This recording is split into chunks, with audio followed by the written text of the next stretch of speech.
El siguiente tema es, ¿cómo vemos la situación del IMASEC hoy día? Porque ya esta semana, el principio de semana, tuvimos el dato del IMASEC finalmente de enero. No es no es la mejor cifra en términos desestacionalizados. Bueno, de hecho, en términos interanuales tampoco es que sea una gran cifra. Para explicarlo de una forma más sencilla, crecimos básicamente en términos mensuales lo mismo que en enero del año pasado. Esto viendo respecto a año anterior. Pero en términos de mes a mes, comparación mes a mes, caímos respecto a diciembre, porque diciembre tuvimos un crecimiento cercano a un 1% respecto a noviembre. Ya teníamos una subida respecto a noviembre, a ese mes, y en enero volvimos a bajar. Entonces, aquí correspondería ya ver cuáles son los posibles efectos. Hoy día tenemos una minería que va en caída, de hecho, tanto en la perspectiva del año, la comparación con el año anterior y la comparación con noviembre, tenemos una minería que ha caído muchísimo en su nivel de actividad económica, no así con los servicios o el comercio, que ha crecido un poco, pero yo creo que nuestro problema ahora fue que nos hizo tener un crecimiento tan bajo del mes, sin duda que fue el patrón minero. Y, tam- y el otro punto es que en términos no mineros, que es nuestra economía, bueno, nuestra economía no minera, no voy a desordenarme en términos, porque aquí como al buen enredo sale todo mal.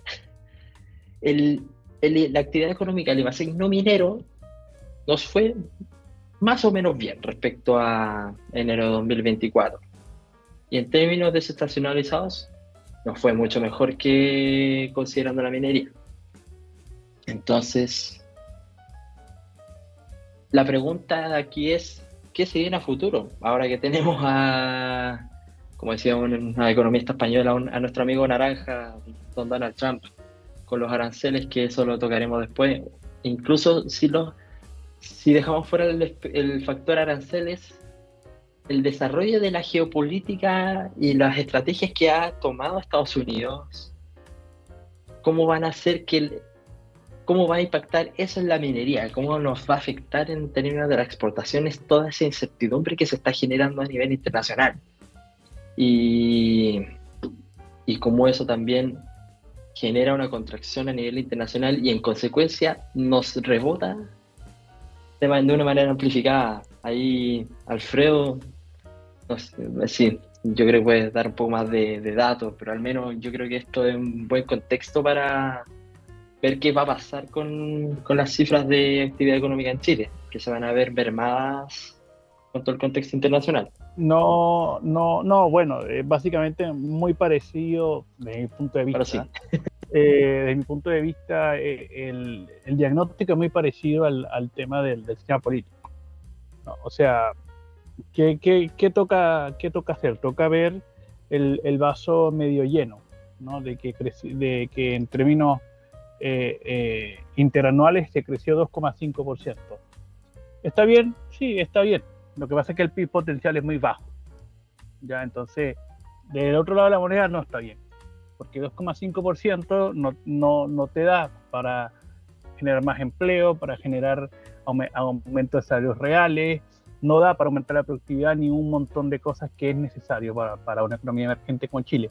Miramos crecer alrededor del 5, del 6%, y 2,5% es insuficiente. Se nota que es insuficiente cuando vemos un desempleo de 8%, que lo vimos en el capítulo anterior. Se nota cuando la productividad sigue estancada hace décadas, cuando las exportaciones no crecen. 2,5% es insuficiente para suplir el crecimiento de la población. El crecimiento de la población. Entonces, oye, hay un llamado de atención aquí. De nuevo, 2,5% interanual y 1,1% desestacionalizado no es suficiente. Por mucho que se vea medianamente positivo, que se vea el vaso medio lleno, medio vacío, no es suficiente. No es suficiente. No, si seguimos así, ya lo hemos dicho muchas veces, vamos a caer en la trampa de los ingresos medios de los premios Nobel de Economía Duflo y Banerjee. Y por tanto, más allá de decir que es interanual, estacionalizado, el problema es el mismo, o sea, pasan los años y el diagnóstico es el mismo, sea el IMASEC que sea el año que sea, son cifras similares que no nos sirven. ¿No? Veamos todo en términos generales la macroeconomía chilena, en cuanto a exportación, en cuanto a empleo, en cuanto a índice de desarrollo humano, en cuanto a productividad. Se ha notado que alrededor de 2 décadas todo este crecimiento no es suficiente. O sea, lamentablemente hay que ser un disco rayado, hay que ser pesimista. No sé qué no nos puede contar acá Juan. Sí, a ver, yo creo que hay varias cosas que comentar. Efectivamente, el IMASEC no minero creció 2,9 año a año. Y el desestacionalizado creció con respecto al mes anterior 1,4%, lo cual es un buen dato. Aún así, concuerdo con lo que dices tú, Alfredo. El problema grande de Chile es que el crecimiento potencial es muy bajo. O sea, con un crecimiento que ahora proyectado por el Banco Central en el último IPOM da 1,8%, y si el crecimiento de la población, bueno, esto también cuánta gente inmigrante logra entrar también, esto hace que la última vez que hice el cálculo, el PIB per cápita de Chile crecía en torno al 0,7, 0,8% al año. Llevamos creciendo 2% al año los últimos 10 años, incluso más, o sea, de media. Y la población te crece en torno al 1% más o menos, un poco más, bueno, depende un poco del año. Esto hace que el PIB per cápita crezca por debajo de 1% en algunos años. Y esto es un escenario que es bien grave porque, a ver, esto es como un exponencial. Si uno crece creo que el 7%, creo que en 11 años tú duplicas el producto. En 11 años. Pero con 0,8, 0,9 o incluso más, requieres como más de 60 años o 70 años para que crezca el producto. Esto es una exponencial. Entonces, se hace bien complejo, por ejemplo, que las tasas de ingresos suban, que las tasas de pobreza medidas, por ejemplo, por la de 2,15 o la de 6,25 dólares diarios, empiezan a caer rápidamente, si es que el ingreso per cápita de los países no tiende a crecer. Y aquí tenemos, yo creo que, dos problemas fundamentales. El problema fundamental número uno es que la calidad de la educación se ha quedado estancada en los últimos 10-12 años, básicamente, si uno lo mide por los resultados de la prueba de PISA. Y también el crecimiento de la formación bruta de capital fijo de las máquinas ha sido bien bajo. Se ha quedado estancado en torno a 22% del producto. Y cuando uno mira el crecimiento del stock de capital de Chile, los últimos años ha sido del 2%. O sea, en los 90 crecía al 5, al 6%. Ya crece al 1, al 2. Y con eso no alcanza. O sea, no alcanza con ese tipo de crecimiento para que crezca el producto. Y además, los problemas que tenemos en la productividad, en la PTF, no son suficientes como para poder romper la tendencia. Entonces, claro, aquí hay que hacer un plan macroeconómico enorme. Primero, aumentar el ahorro, aumentar la inversión, que tenemos los fondos de FP, quizás podemos traer esos fondos a Chile para que le demos más ahorro a la economía y aumentar la inversión. Podemos, por ejemplo, desde el lado fiscal, por ejemplo, incluso con superávit fiscal se puede aumentar el ahorro, pero tienes una caída en el nivel de actividad en el corto plazo y un aumento del desempleo en el corto plazo. Entonces, son estos trade-offs de corto plazo que quizás nos tienen medios limitados. Al final, tenemos un problema también de ahorro en la economía. En los últimos 10 años ha ido cayendo el ahorro. El ahorro también lo he ido publicando en mis redes.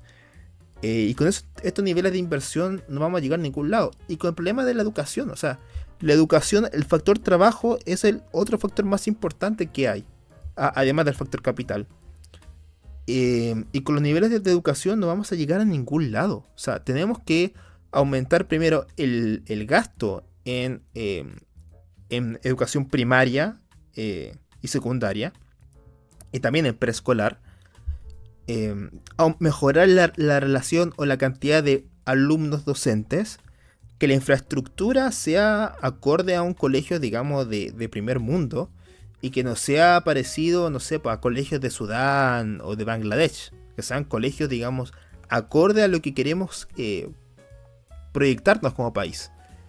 Y también, claro, apalancar todo esto con CFTs y con IPs, que son mucho más económicos en el corto plazo que apalancarnos, por ejemplo, con universidades, que es mucho más caro. Podría ser, yo creo, que una buena alternativa, pero con los niveles de crecimiento bien pobres del stock de capital y también con los malos resultados en la educación, que son básicamente, o sea, si uno los mira, incluso salió la prueba de Simse. Las pruebas de Simse de cuarto básico, claro, han mejorado el último 2 años, pero esto no muestra un cambio sideral con respecto a lo que se necesita para que volvamos a crecer como crecíamos antes. Y por último, con esto concluyo, es que no existe un país rico cuya población tenga un 40% de analfabetismo funcional. Eso no existe en ningún lado, en ningún país rico existe esto. Y mientras no haya un cambio del paradigma, sobre todo en esta generación donde el presidente fue mayormente conocido por ser un dirigente estudiantil, no haya un cambio drástico sobre las políticas de la calidad de la educación, no vamos a cambiar nada al crecimiento potencial de este país.